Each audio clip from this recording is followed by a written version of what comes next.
Aw kay gimingaw man ta sa atong pagkaon sa unang elementary pa ta, tara maghimo ta tag-ana na.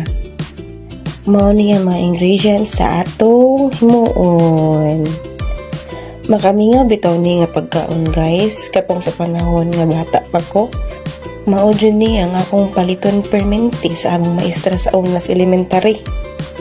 Makalipay na naman pugkuda guys sa panahon sa una guys, kay atong problema kay bawon na ra.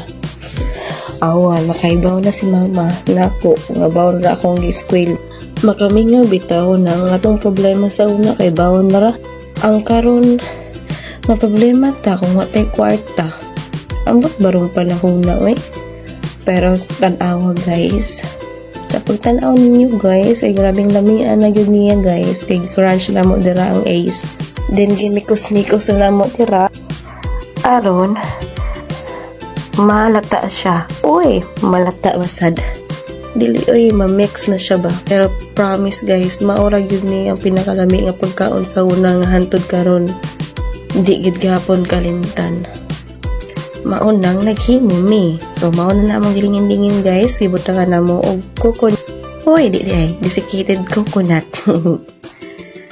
So mauna na siya guys, mix-mix lang nako para mabutangan siya tanan. Ni ang finished product na mo.